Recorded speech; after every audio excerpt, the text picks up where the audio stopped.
Welcome to T.S.O.B with Dr. G, a podcast featuring intellectual table talk about race and sexuality. I'm your host, Dr. Tracy Q. Gilbert, a sexuality educator, writer, and researcher. Join me as I talk with the most brilliant minds in human sexuality, applying a professional Black lens to discussions about sexiness, health, and healing in the new millennium. It's T.S.O.B, the sex ed of Black folk. Let's get to the get down, shall we?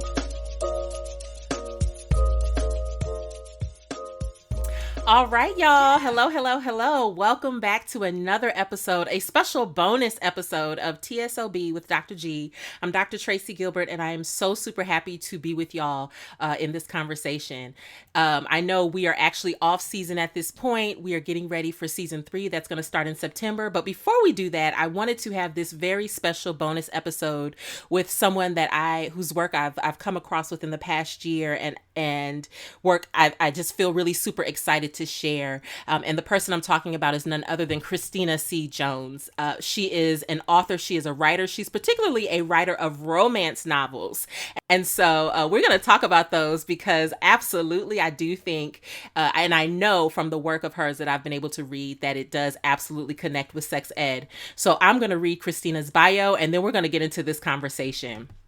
So Christina C. Jones is a best-selling romance novelist and digital media creator.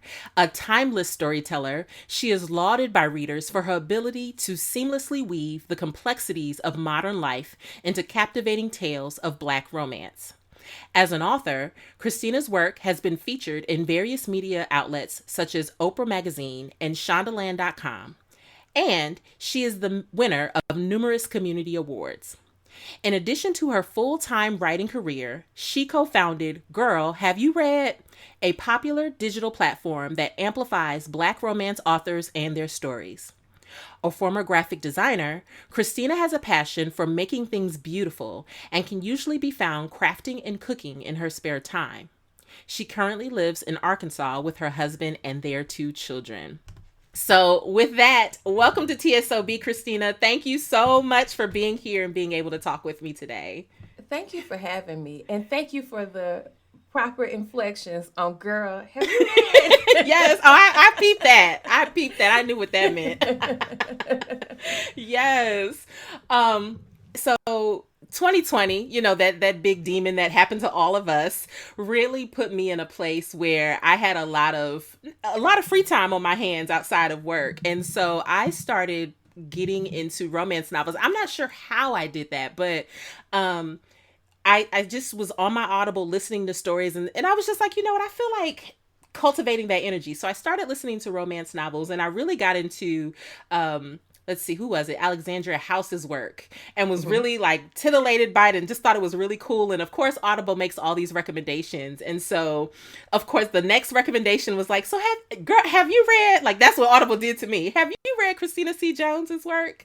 And so I started reading your work and it was just like, wow. Like, I love all the authors for different reasons. But one of the reasons I was like, I've got to get you on this show was because as a sex educator, your work was so like accurate and like so to me really authentic in terms of what people go through in terms of their sexual experiences of life, of sex, of relationships and all of that. And I was just like, I got to get her on the show. Before anything, so before anything, I got to ask you, I'll ask you the main question that I ask all my guests, but before anything, have you ever been a sex educator or a sexual health educator, or do you have that in your background anywhere? Not even remotely. Oh my gosh, because when I tell you, like, I was like, okay, has she done this? Because I feel like she's talking about these concepts and she's teaching, like she knows something, like she's been trained, like it's just flawless execution. And so I just really wanted to give you your props on that and really I was like, we got to talk about this. Definitely. So that's why I where my imagination about this episode, even before I had a podcast, I was like, I'm going to talk to her about this stuff. So that's where we're really going to end up going. But before we get there, let me ask you the question I ask all my guests, the starter question: where you're from, where your people are from, And what, if anything, has you thinking about sexuality these days?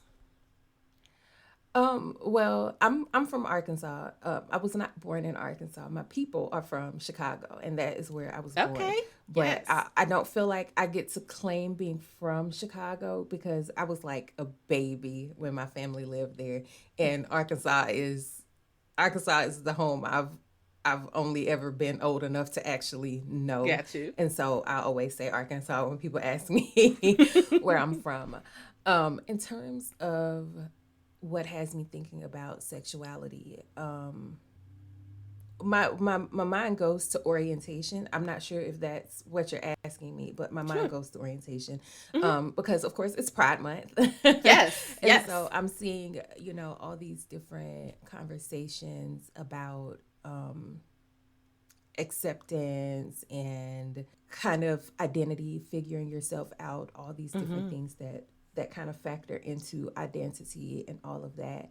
And I'm just thinking about just that in the context of where we've been versus where we're going. Hmm. Hmm. And I don't know, just hoping that everybody can come to a place of being able to be who they authentically are. Yes.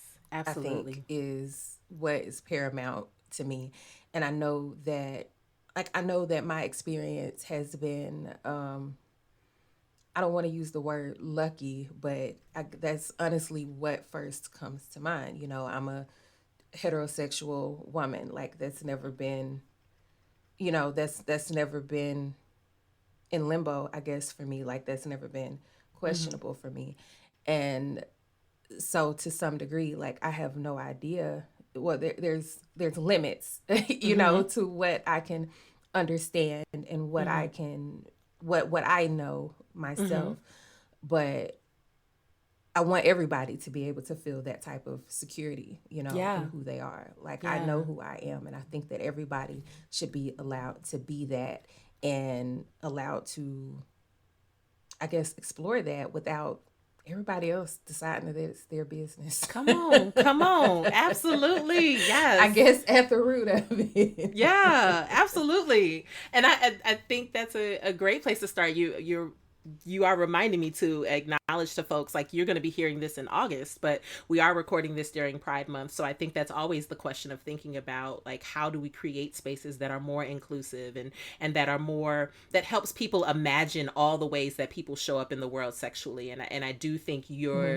your books do a great job of introducing that and introducing that diversity in really authentic and, dare I say, natural, normal ways. As in, it's not, now we're going to Hmm. have the queer moment in this book. It's like, no, it's just like, it's just part of the woven fabric of the communities that you create. So I really love that as well. Um, Okay, so you're not an educator, which I'm still like, I don't know. I don't believe you. I feel like you're so good at the way you describe things. But tell us how you got into novels and romance novels in particular. How did you get to do that work? Well, I've always kind of been like a creative mind. Like that's always where I've been. I did not grow up with a lot. And so I grew up reading a lot of books. The library Mm-hmm. was like my best friend. Like I didn't grow up with like a ton of, well, I don't want to paint it as if I didn't have toys or Mm-hmm. anything like that because it wasn't quite like that. But books were definitely kind of more of that's more what I gravitated to because Mm-hmm. they were available to me and they didn't cost anything. Right. The Right. only cost was my library card. And so I think that from an early age, I was kind of doused with, with creativity Mm-hmm. from all the different worlds that I dipped into Mm-hmm. via reading. And then as I got older, one of my favorite high school memories is writing stories in notebooks and passing those notebooks around and people coming up to me between classes. Who has it now? Like, oh, Ashley has it. You're going to have to wait, before Mm-hmm. you're going to have to wait until she's done with it, all of that. And then I kind of fell off from it. I went to college. I did start college with the intention of being an educator. I went to college with the intention of being a teacher. Um, it that did not pan out, probably for my good. Uh-huh. But life went on and I was still reading, but definitely not writing and creating as much because you get into this mode, especially as a broke college kid. I couldn't turn to family. I had to work, Mhm. and so Mhm. all of that just kind of piled on top of each other. And then, I met my husband, got married, et cetera, et cetera, et cetera. And then I got pregnant. Mm. Um, and I had a very, very hard pregnancy that first time. Mhm. And then I got pregnant again, and I had a very hard pregnancy the second time as well. But I think it was even tougher because I also had a toddler at that time, Mm. and so it Mhm. was just even tougher. And I needed, like, in those moments where I was just so sick that I just honestly thought that I was going to die. That's just how sick I was. Mm. Mhm. I needed something to ground me into, which this is going to sound so strange to say, that I needed something to ground me in reality. And so I started writing. Yeah. Okay. um, I started writing again, and it kind of woke that love back up. It Yeah. woke that all of that back up. And eventually I ended up with kind of a group. There was kind of a group of us. We had met on Twitter. Nicole Falls. I'm sure you've read Yes. Nicole Falls before. Nicole Yes. Falls was one of I those love people Nicole that was Fall's in that work. group. Um, and we were in this group, and we all knew that we loved writing. I don't think that any of us at that time, like at the very, very beginning, thought that we were, actually going to do anything with it. We just knew we Mhm. loved writing, and this is Mhm. what we wanted to do. And then I found out about, I could publish this myself. Like, I don't have to go through this process because I wasn't even that serious about it. And so why Mhm. go through this whole process of Right. sending a query letter and all of that when I could just publish it myself, and I'll have this under my belt. I'll be able to say that I published a book.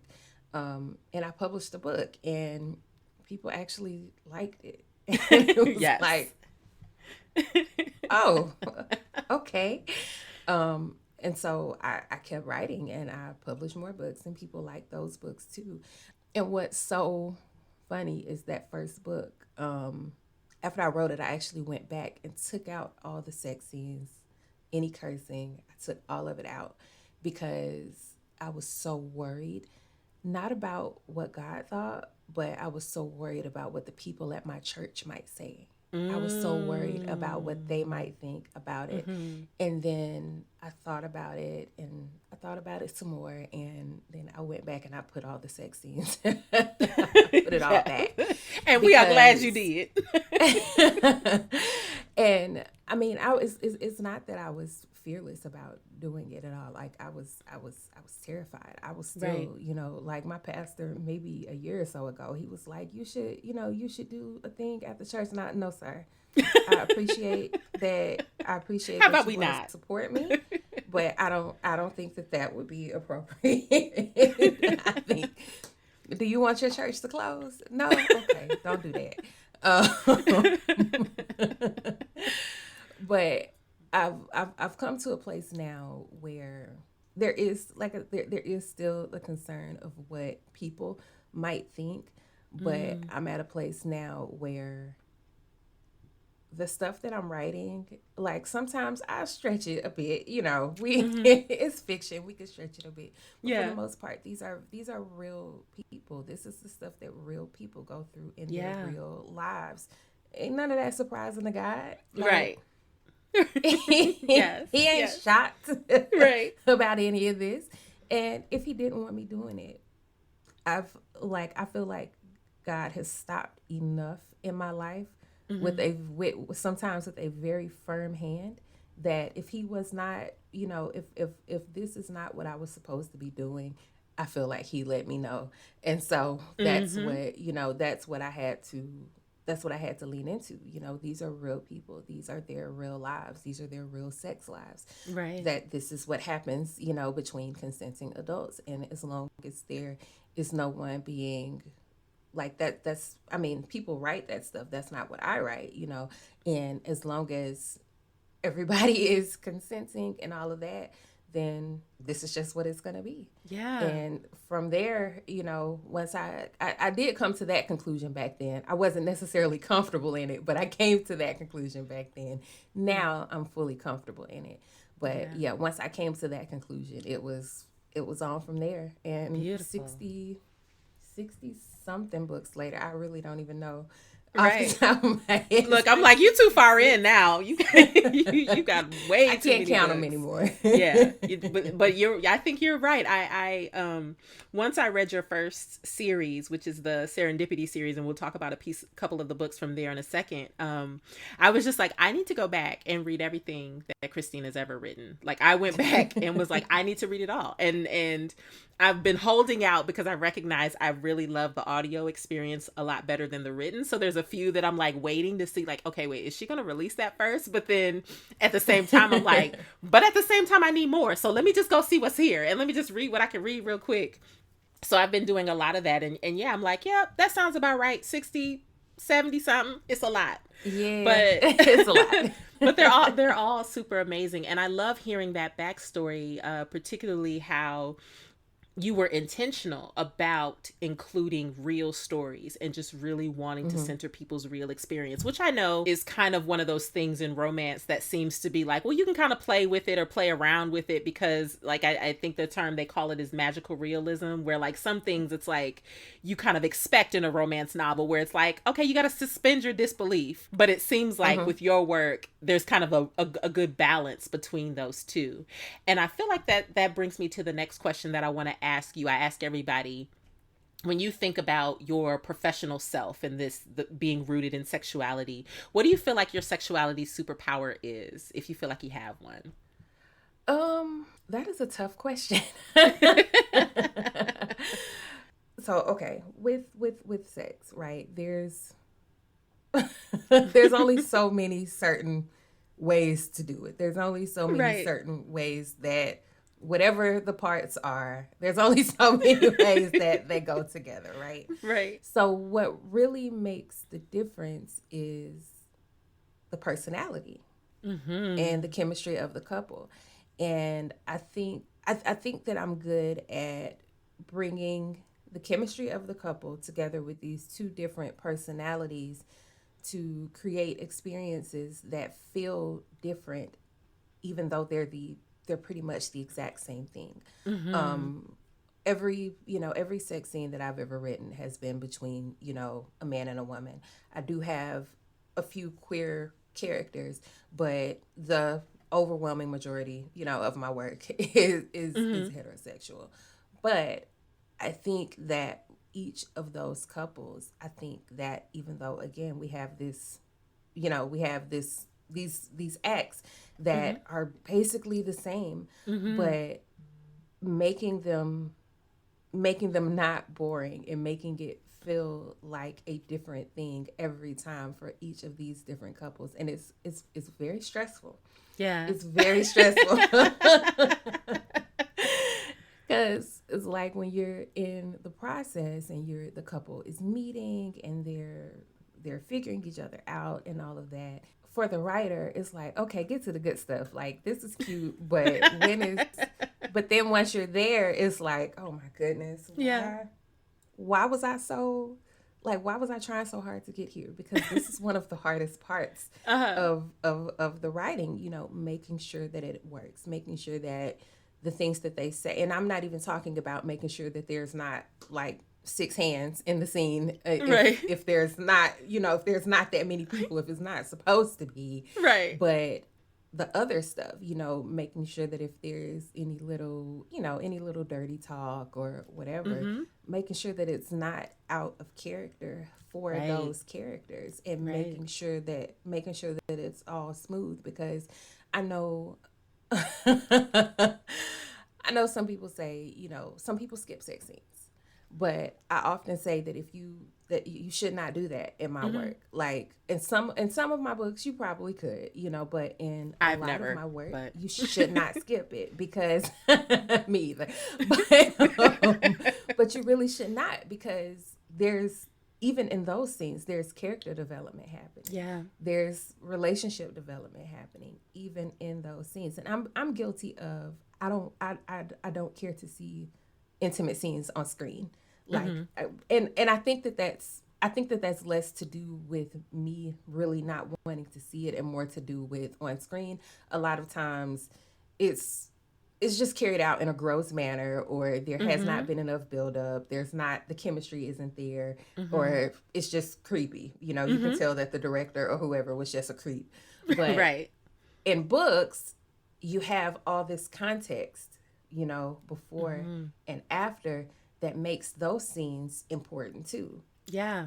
And Yeah. so I like to believe that I'm good at making sure that those scenes are just as important as the stuff that happens before and after. Yeah. And I would absolutely agree that you have. I think everything you Thank you. just said. Yes, no, absolutely. And I think everything you just said, because at this point now, I think I've read at least a dozen different authors. And one of the things that Mhm. allows me to be able to try new authors is recognizing like everybody brings a different thing, right? I think I said this about one Yep. of the books she wrote, that like I would have loved for one of Alex House's men to come in and just body one of these. Like I need somebody to come die in this story. But I recognize that that's Alex's gift, right? To be able to come and like give you some endings that are like, yes, this fulfills my ego. Maybe this probably wouldn't end up like this in real life, but I love this. Hey. Whereas I think what I think you just said about really being able to give us glimpse into characters and really seeing the complexity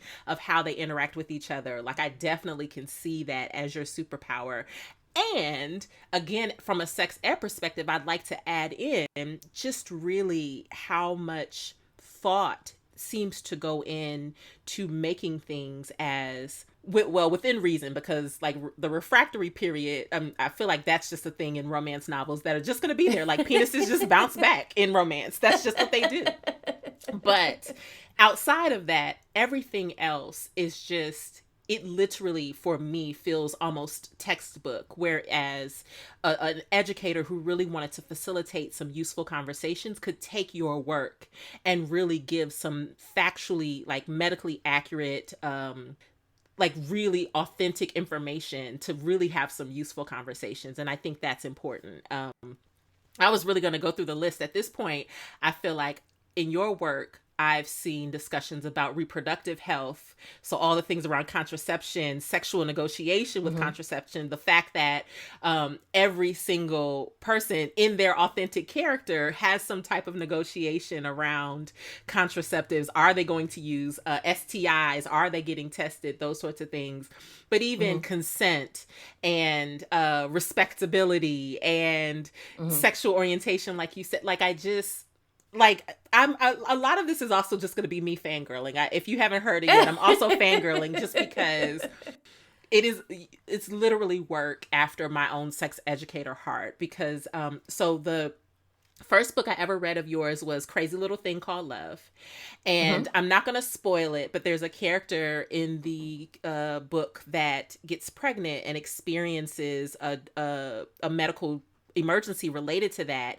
And even just how you describe that, it is so authentic to me, where I'm just like, I could literally see taking that scene and sitting with young people or sitting with an audience and talking about reproductive health and the Mhm. signs of, if your body is going through an experience, where I'm like, this is, this is what we're looking for in terms of the types of really relevant material that can reach people and get them clued into concepts. And so Mhm. to me, that's also just an amazing superpower that you have, to just really break it down in realistic ways. So, So something that's, well, two things. One, the contraceptive thing. I did not realize until, like, I did not see it as a reader, mm-hmm, but once I became an author and I would see things, certain things in reviews and stuff like that, I did not realize how tuned in other readers were. Because again, I never paid it that much mind, but mm-hmm, how clued in other readers were to the to healthy sex habits, to safe yes, sex. mm-hmm, And you would get like in trouble if you did not, if there was no contraceptive. And mm-hmm, as soon as there was no contraceptive, everybody assumed, oh, she must be she's about to make this character pregnant, which isn't Mm. really how that works. Uh-huh, uh-huh, uh-huh. Although I will But acknowledge there have been a few of your books where I'm like, oh, they didn't do it. So does that mean this person's getting pregnant? So I yeah, think that is a and reaction of mine too. no, and I definitely get that. It's just it kind of boxes the author.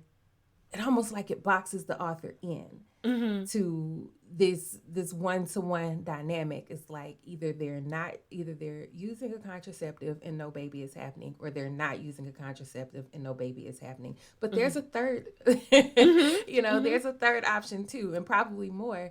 But that is what really made me pay attention to that. And Mm-hmm. ever since then, 7 years ago, it's always I'm very aware of it. Like I'm super Mm-hmm. super aware of it now when I'm writing. And the other thing is, it's really important to me that if someone who just relates very closely with whatever character I'm writing, I'm always thinking about that person picking up this book. Like if Mm-hmm. I write a character who is, you know, a firefighter who, I don't know, I'm trying to think of something that I have not written. But if I'm writing a character who is a firefighter who has lupus, Mm. I'll use that as the example. I don't ever want, if a firefighter with lupus picks up this book, I don't want them to feel like I'm using their condition or their humanity as a plot point. Got it. Mm-hmm. I don't ever want them to feel like this is, like this is making light of what they're going through, Mm-hmm. or making light of them as a person. Like I want everybody who, if you pick up my book and I could have been peeking in your window, like that's how you feel Mm-hmm. about what you're reading. This is about to sound so crazy, but I want you to know I was peeking respectfully. Like I was Right, right, right, right. like I never want somebody to feel like their humanity is being reduced to somebody else's entertainment. Even though Yes, I get you that. know, books are entertainment, but But the stories that it sounds like the story's the entertainment and right. not the person's uniqueness.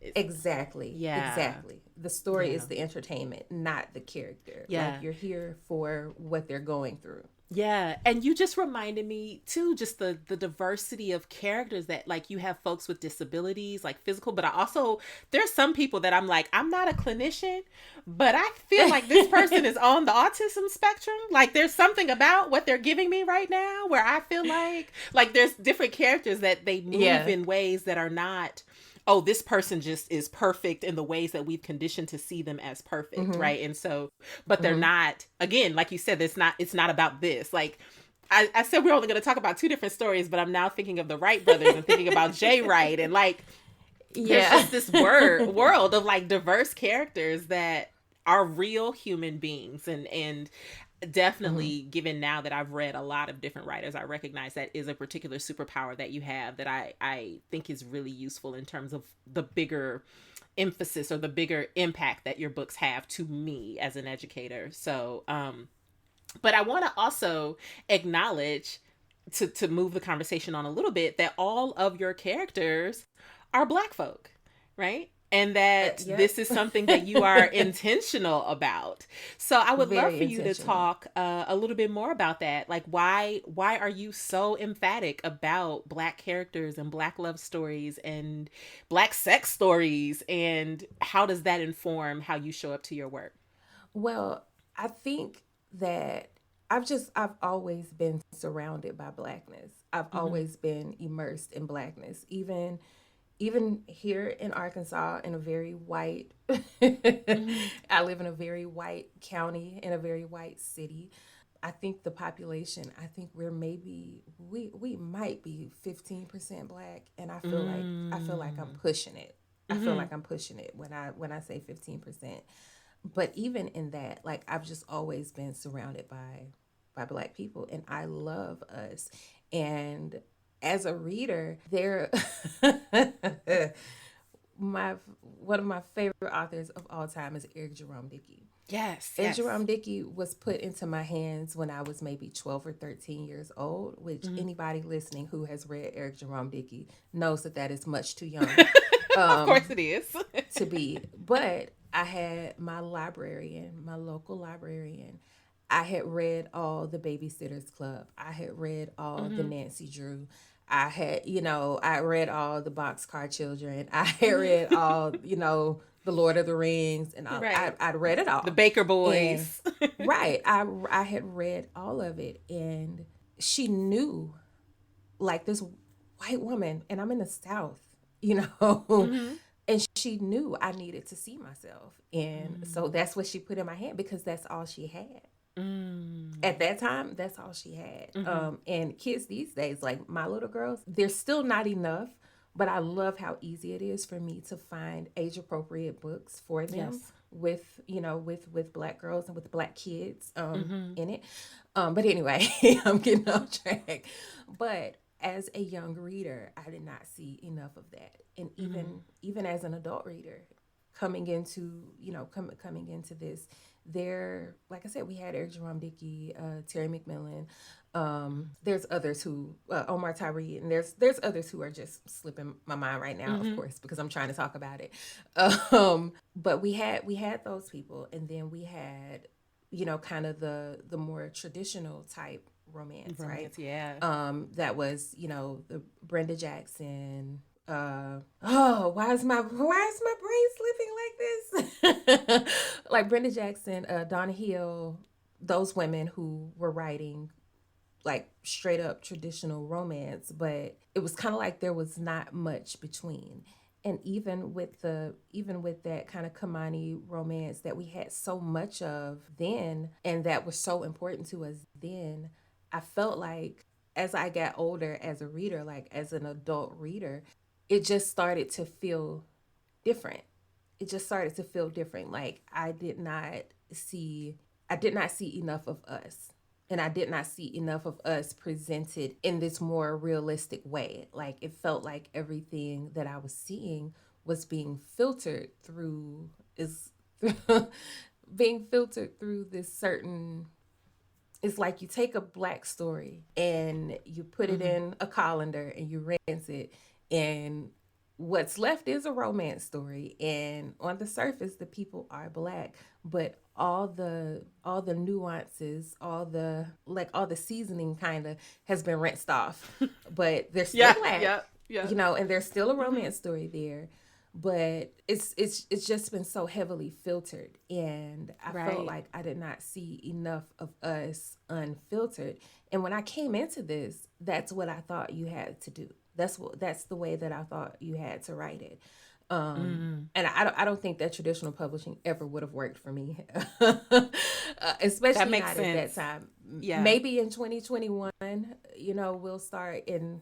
I don't have a ton of confidence, but maybe sometime soon we'll start seeing more of our romance stories that just feel like us, that don't feel like they had to be, Mm-hmm. sanitized. They just feel like us.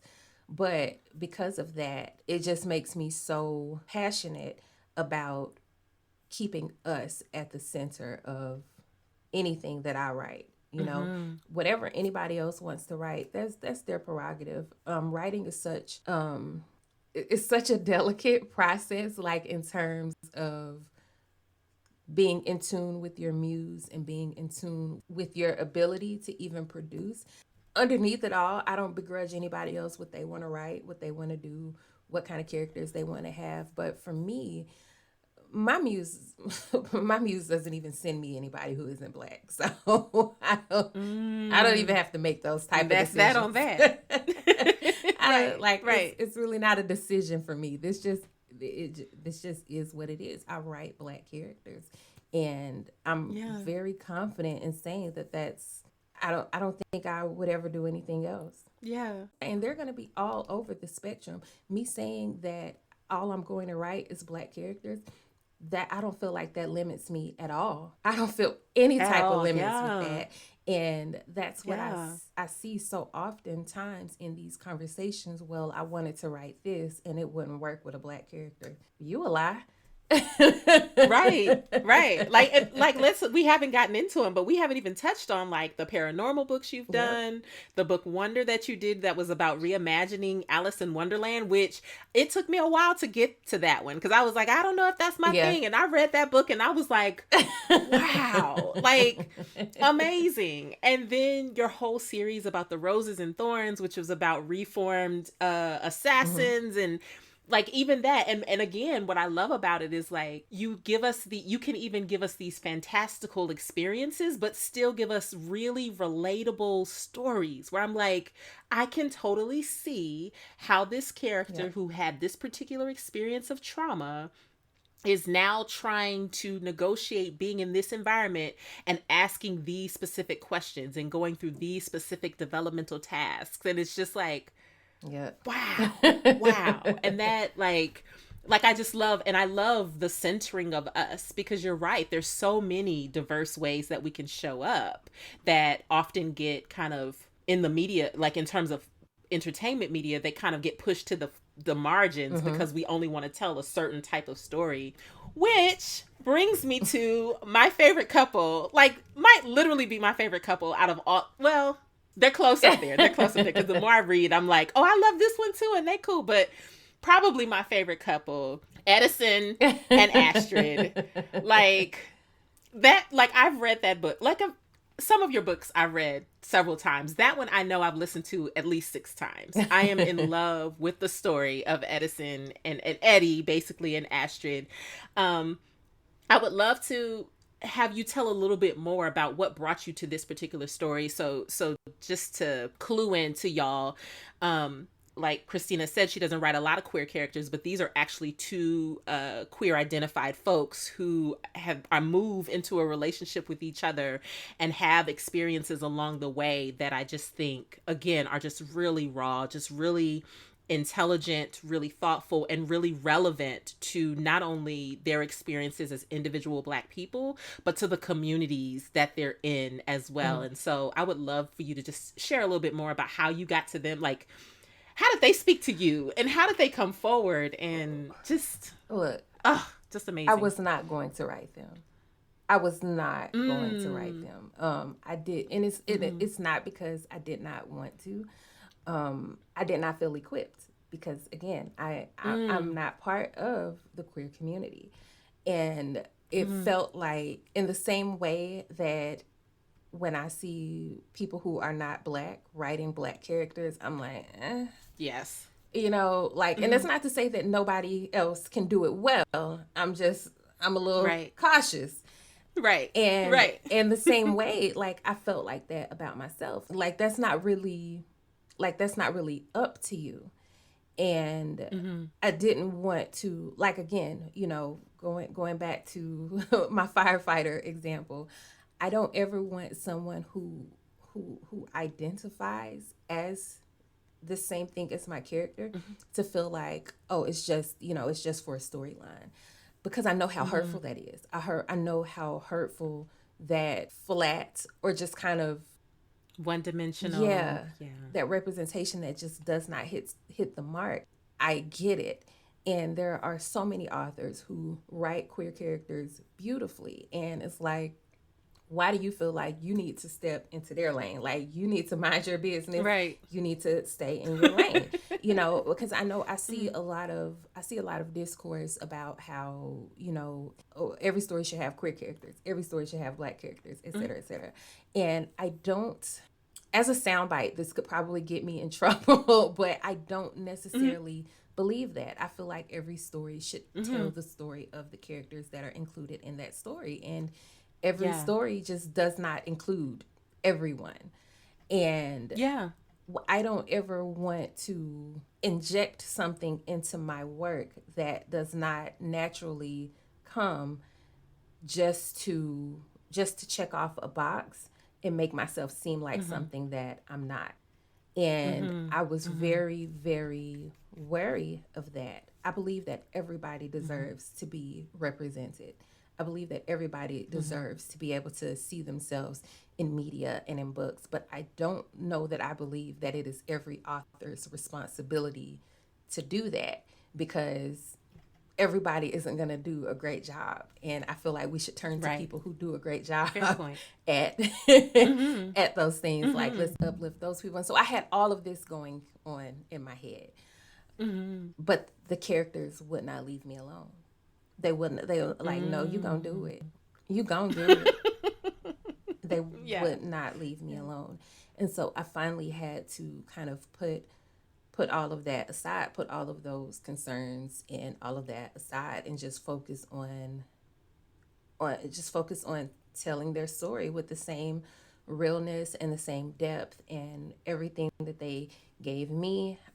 I'm gonna put it Mm-hmm. all out on the page, and I'm gonna get on the internet and I'm going to Mm-hmm. read as much as I can, read a lot of Yeah. personal narratives, listen to people talk about their experiences and things like that, so that as I step into this, I can make sure that I'm delivering this and that I'm presenting them as whole and as real and as, Mm-hmm. as complete characters, not just this archetype of a character. And often I feel like characters aren't allowed to be human.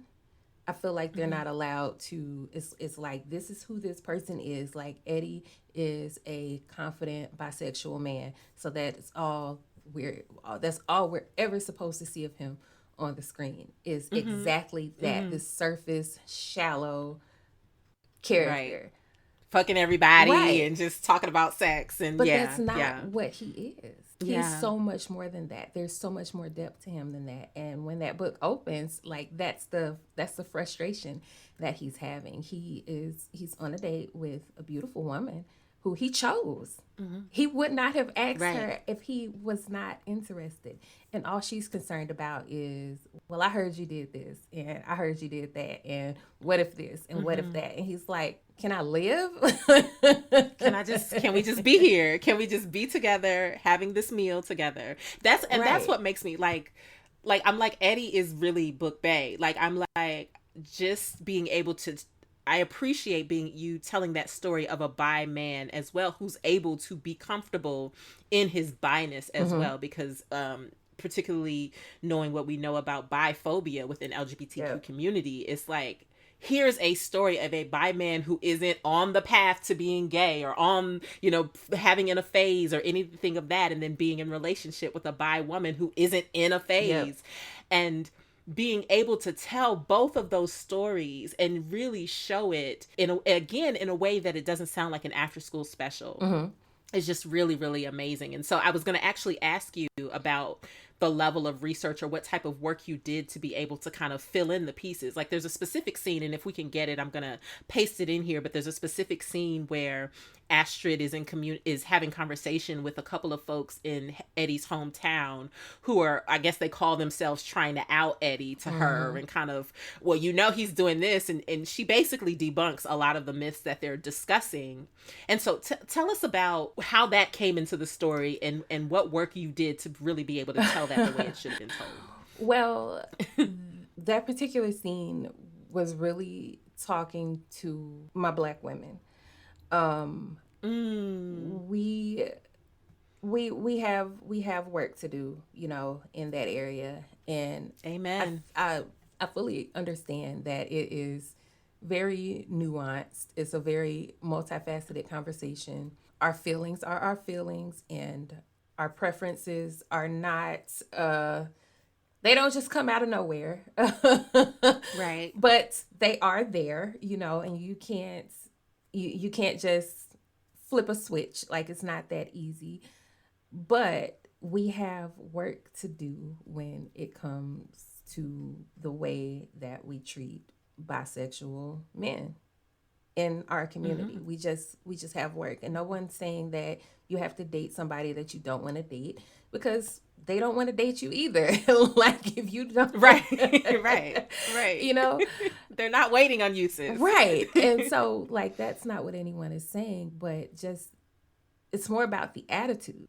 And some of the stuff that those Mm-hmm. women said to Astrid in that scene are things that I heard about Eddie as a character before I wrote him.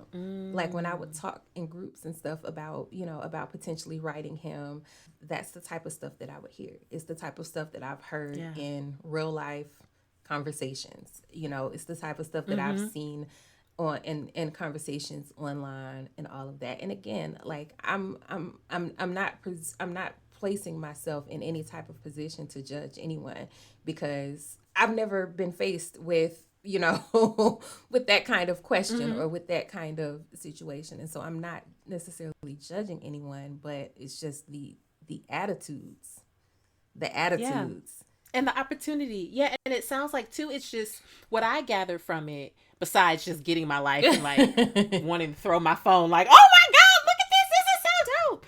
It's just the opportunity to really air it out hmm and talk so it can be discussed. Right. Because I'm with you. I feel like I hear those things get said and I hear folks make those little comments. And it's just like sometimes I think people don't realize how musty they hmm sound. And so being able to have a passage like that, to be able to say, okay, let's unpack this and talk about where this comes from and talk about why it's erroneous and why you sound stupid, and doing it in a loving way. hmm So there can be constructive growth. I've even Yeah. heard things like, I didn't believe they're happily ever after because I don't believe he's going to be only happy with her for the rest of their lives. And I'm Mm-hmm. like, Mm-hmm. what this, like, I truly do not Yeah. understand what anyone's sexuality has to do with that. If I choose you, Yeah. like, Period. Period. no Right. matter what Right. orientation we are, if I chose you, that's the commitment that I'm That's making. it. And Yeah. then Yeah. there were people who would say, well, it was cool that you wrote two queer characters, but you made them straight for each other. And I'm just, that's really not how it works. At all. That's really At not how it all. works. But admittedly, it's like, even though logically I understand that, I've not had more queer characters, like queer main characters, come to me since then. And Mm-hmm. I wonder if it's fear.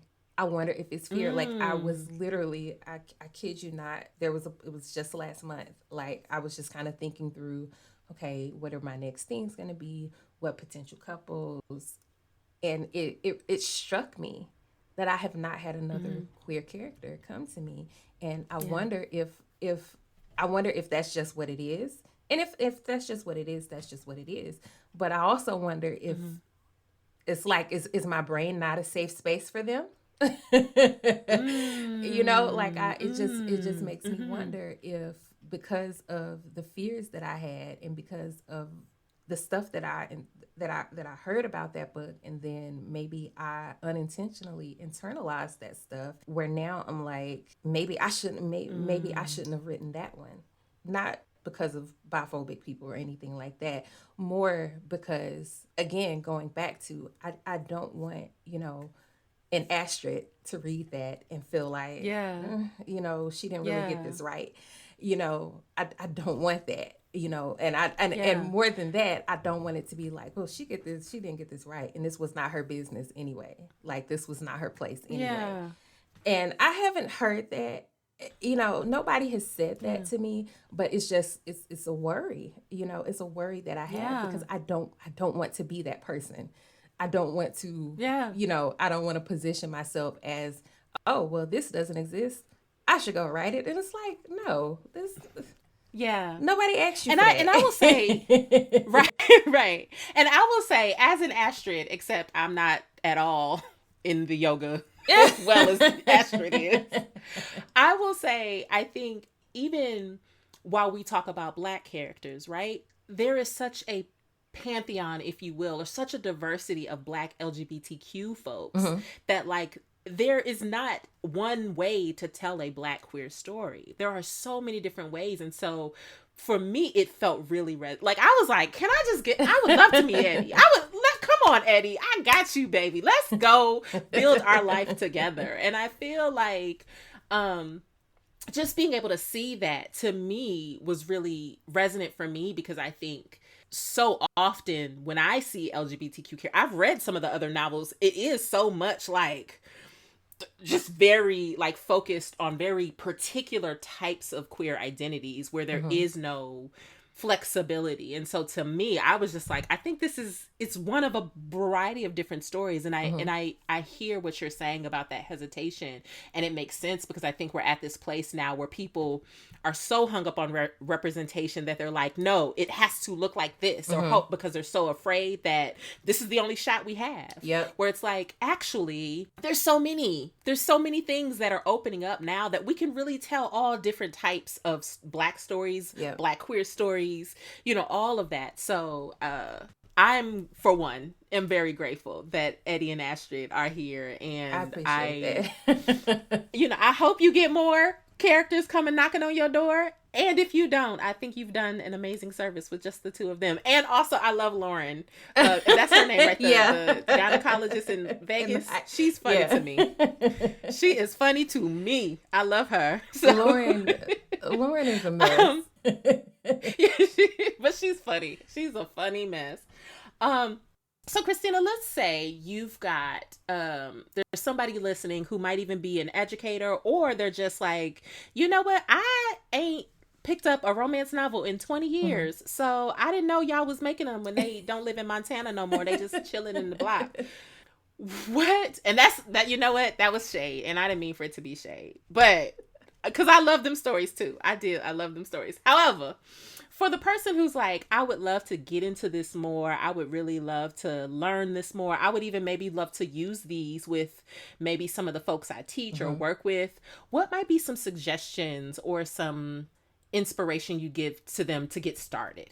Um, from my catalog. You can start your catalog, or even just outside of specific books, like anybody who may even thinking about the folks you talked about at your church, like folks who are like, I would love to dip my toe and learn more, but I'm a little nervous.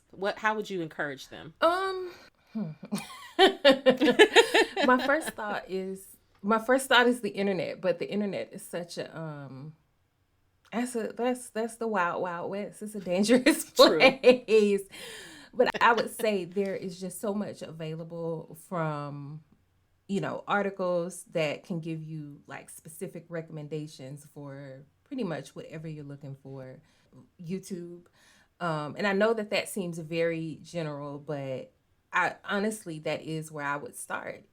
That is where I would start. I want to read about X and kind of start there. And then from there, there's tons of really robust communities and such all over social media, which is Mm-hmm. again the wow. I keep making these dangerous suggestions. Although there is the safe space on Facebook, the Blackwood Community Center, which we didn't even get into your neighborhoods that you've Yes. created, but that is one safe space that I tend to enjoy, the Blackwood Community Center. Yes. Yeah. But yeah, in terms of like and then, down to me kind of specifically, I think that so before and after I started therapy, I think that therapy has been present in my work. I've been in therapy Yes. myself for like a year, no, probably 2 years, because I started before the pandemic, so for about 2 years, I've Mm. been in a consistent, like a regular therapy schedule, and I'm thinking about my books that kind of center it more than others.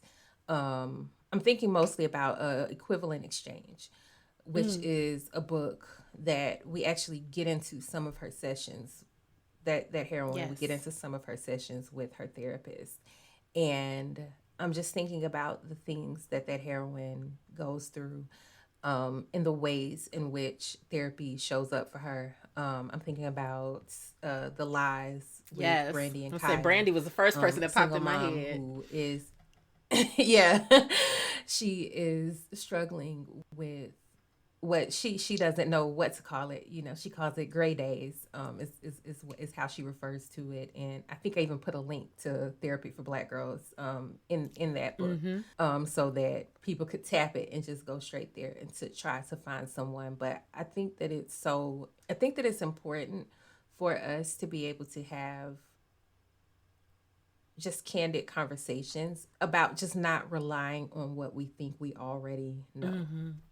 Because so much of what we know, quote unquote, so much of what we know is informed by incorrect opinions and incorrect ideals. Facts. That is important. It's important for our romantic relationships, for our friendships, for our family relationships, for our parenthood, that we are constantly learning and constantly evolving and not always just relying on what we know. Like, I'm quick to go to Google about everything. And sometimes what I see, I'm like, I don't know about that. And sometimes I'm like, oh my goodness, that has just opened my world up.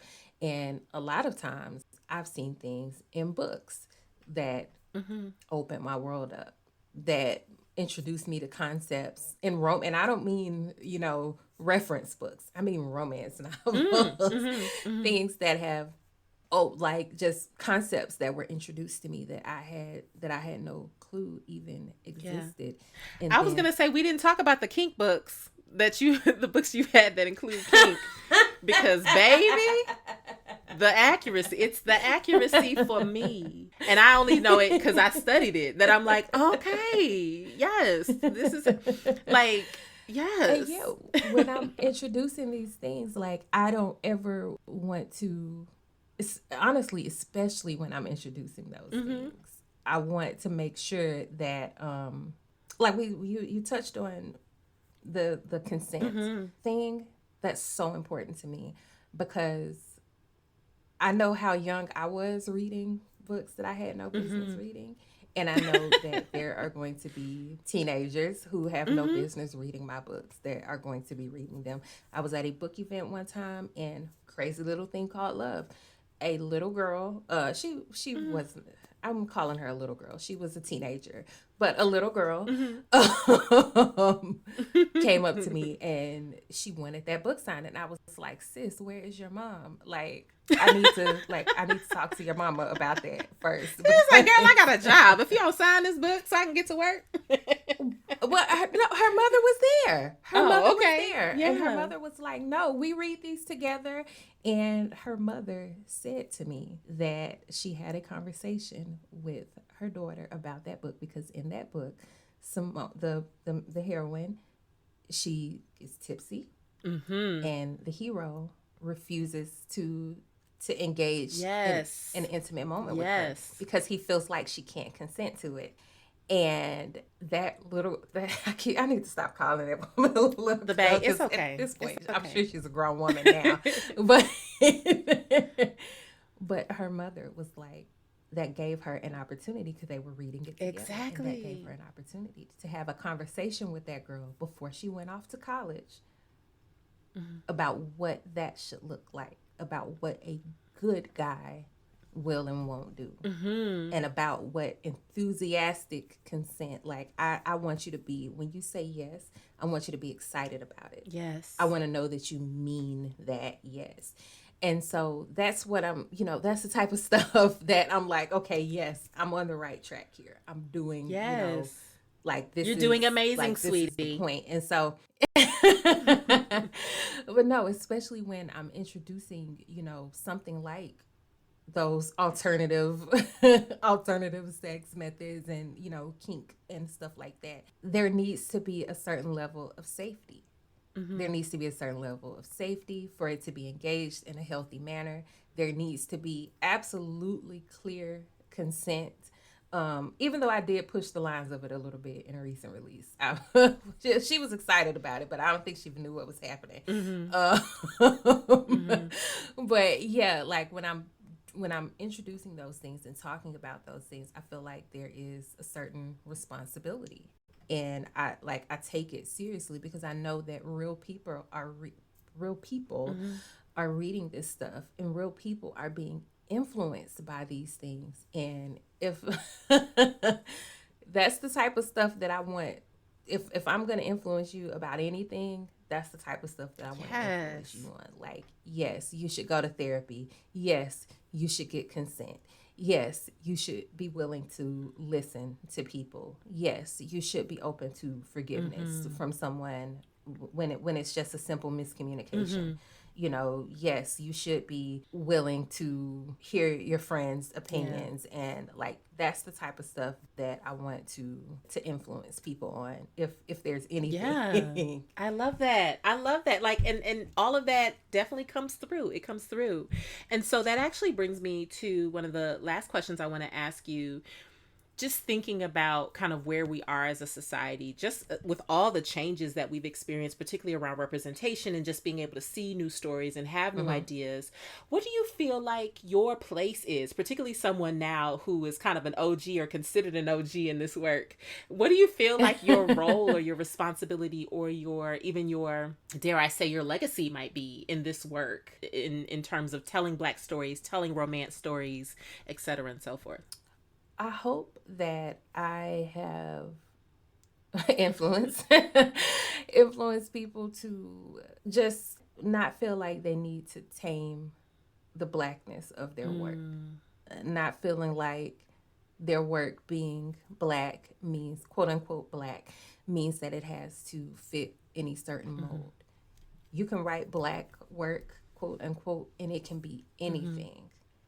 And I don't feel like I saw that when I was starting. I don't feel like I saw that, not within the context of the romance genre. You know, there's been Black people who write Mm-hmm. everything. You know, I'm definitely not the first Black author to write a paranormal story. You know, I believe that I'm the first to write a paranormal Alice in Right. Wonderland retelling set in a post-apocalyptic future. I might be the first one of those on that very specific thing, but my hope is that because I wrote that, people, you know, people coming behind me who maybe had an idea for something similar. Maybe theirs was, you know, a historical Cinderella with zombies or something. I don't Right. know. But maybe because they saw Wonder, not even because they read it, but because they saw it and saw other people talking about it, it's like, maybe I should go ahead and write Mm-hmm. mine.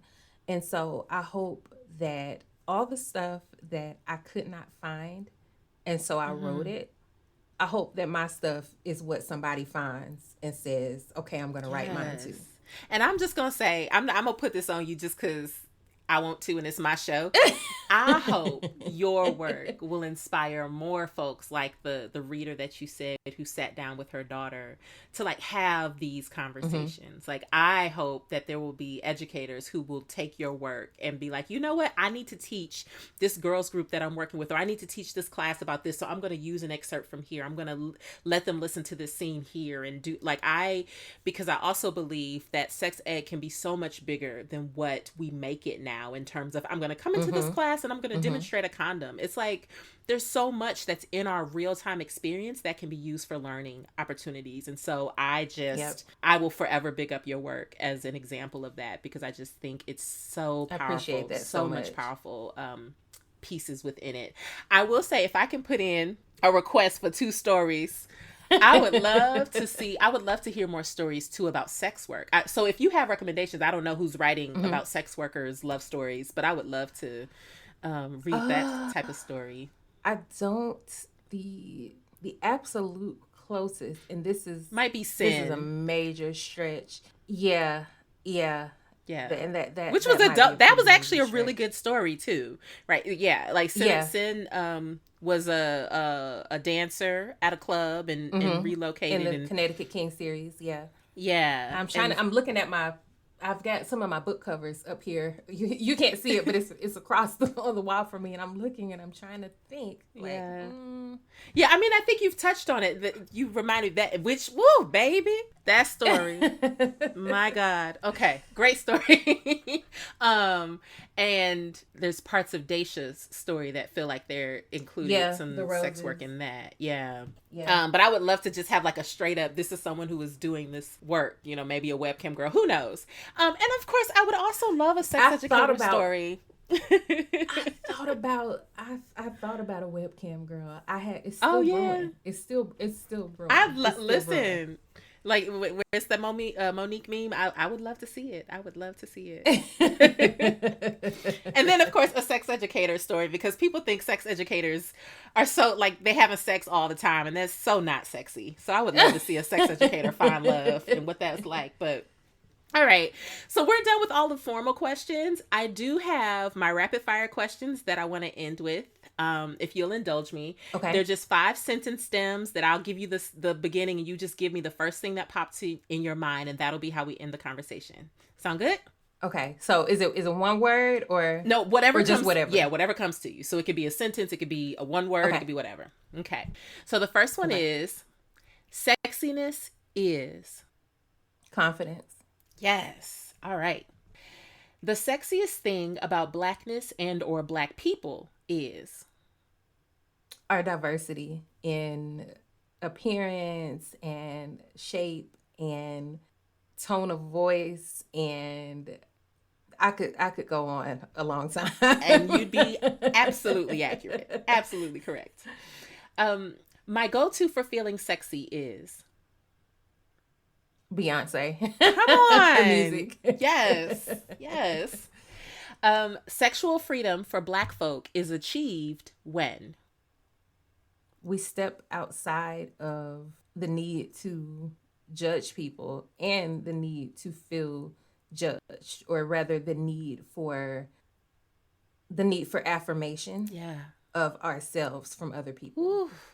Yes, yes, yes, yes, yes. Okay, last but not least, when I'm done being on this podcast, I will eat breakfast. Right, I was gonna say, at this point we get into brunch hours. And I was like, probably get you some coffee. Oh my gosh, I'm so excited. Thank you so much for this conversation, Christina. I'm so glad that you joined me. Why don't you tell people where they can find you, your social medias, all that information that you want folks to know. Please share. I am all over the place. I'm either Being Mrs. Jones or Christina C. Jones, all over the place. That Being Mrs. Jones is a holdover from when I was a mommy blogger. Oh, okay. back with that first pregnancy, and I just stuck with it because it's a big part of who I am. So I stuck with it. And so it's at Being Mrs. Jones. That's on Instagram, Twitter. That's my Facebook page. Over on YouTube, I'm Christina C. Jones. I do all kind of stuff over on YouTube, talking about my writing process and making bows. It's like cool stuff. I narrate stories and I craft and all kind of stuff. Definitely. So we'll make sure all of that is in the show notes so people can follow and support. If you have nothing else, I have nothing else, and we are done. Thank y'all for listening, and we will talk to you again in the next few weeks. Be on the lookout for new episodes coming in September. Bye. Bye, y'all. You've been listening to T.S.O.B. with Dr. G, produced by Dr. Tracy Q. Gilbert of Tembe and Aya. To keep up with all things T.S.O.B., follow us on social media at T.S.O.B. the podcast, which you can find on Twitter, Instagram, or Facebook. For past episodes of the show, visit tsobpodcast.com or subscribe to the show either on YouTube or anywhere else you listen to podcasts. Now, don't forget that you've got homework for this episode. To find the downloadable worksheet for this or any other episode of the show, head on over again to tsobpodcast.com, where you'll find it and any other important information from the show notes. And finally, do you have any questions or thoughts to share? Sound off by email at mailbox@tsobpodcast.com. Again, this was T.S.O.B., the sex ed of Black folk. Thank you for listening. Talk again soon.